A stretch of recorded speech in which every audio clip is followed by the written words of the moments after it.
Then the truth finally emerged. The dawn flame originally belonged to Zira.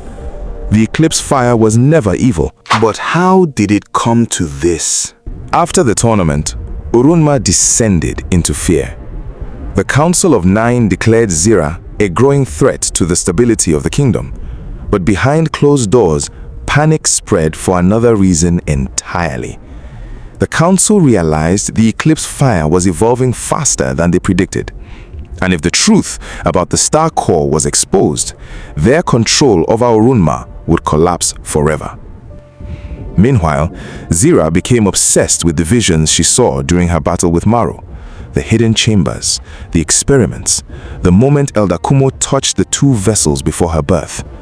For the first time, she began questioning whether she had truly been cursed naturally or created intentionally.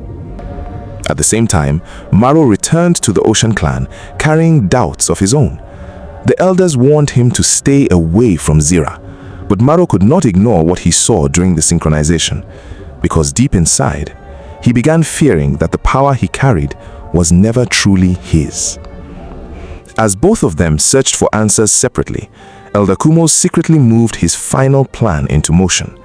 For years, he had watched the council poison Orunma through fear and manipulation. The kingdom survived by convincing people that obedience was safety, and Zira had become the perfect weapon for maintaining that fear. But Elder Kumo had his own darkness. To destroy the corrupt system, he sacrificed innocent lives long before the war ever began. Then the truth finally emerged. The dawn flame originally belonged to Zira. The eclipse fire was never evil. Both forces were meant to exist together as part of the Star Core's balanced system.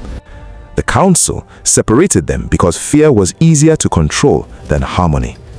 And Maro's sacred destiny was built on stolen power. The revelation shattered them both emotionally.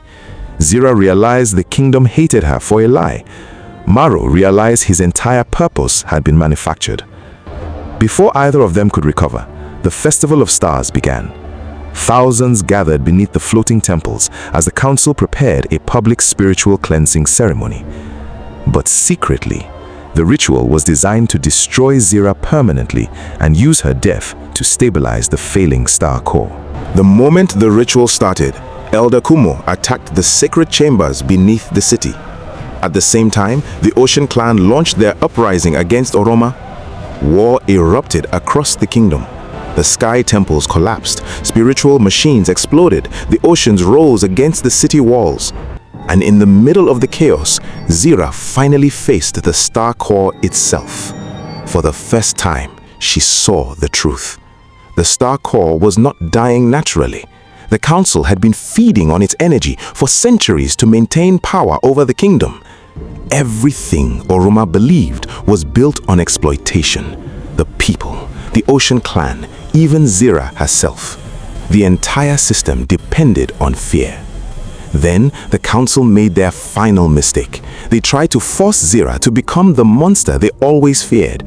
But instead of attacking the people, Zira turned her eclipse fire against the star core itself. The entire kingdom shook violently.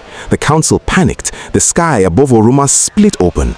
And just before the star core collapsed completely, Maro joined her. The dawn flame and eclipse fire merged together for the first time in centuries. Not as enemies, but as balance. The explosion shattered the sacred systems controlling Oroma forever. When the dust finally settled, the kingdom was free. The floating temples were gone, the Council of Nine had fallen, and the people who once called Zira cursed now stood silently before the woman who saved them. But Zira no longer wanted their approval. As a new star rose above the horizon, she turned away from the city beside Maro. Not as a weapon, not as a monster, but as someone who finally chose her own destiny. And before disappearing into the distant wastelands beyond Oroma, Zira looked back one final time and said, "I was not born to destroy the world. I was born to end the lie."